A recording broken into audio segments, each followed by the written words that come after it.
Welcome to Immigration and You. This is a program designed to give you information about immigration, naturalization, visa, and consular law. My name is Alan Kaye. Beside me is my colleague Nelson Madrid. We are both with the firm of Pollock, Isaac, and DeSico. Combined, we have over 50 years' experience in the immigration field. Today's program is going to deal with bonds. Nelson, can you tell us about bonds?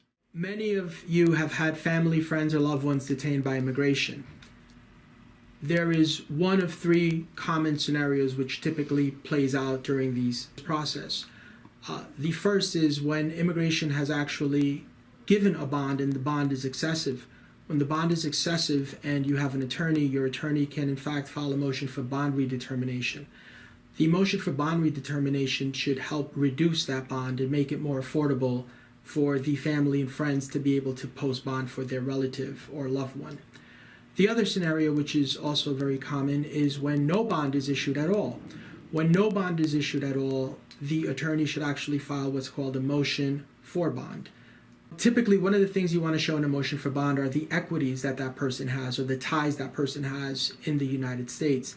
Also, you want to demonstrate what, if any, relief that person is eligible for.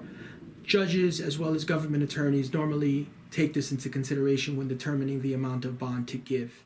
So the third scenario is mandatory detention. Someone is typically subject to mandatory detention based on their past criminal history.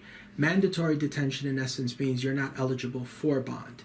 Nevertheless, in New York, after 6 months, you have an opportunity to come before the judge and ask that you be released on bond. You would have to show that you're not a danger to public safety, and the judge can take this into consideration and actually grant bond.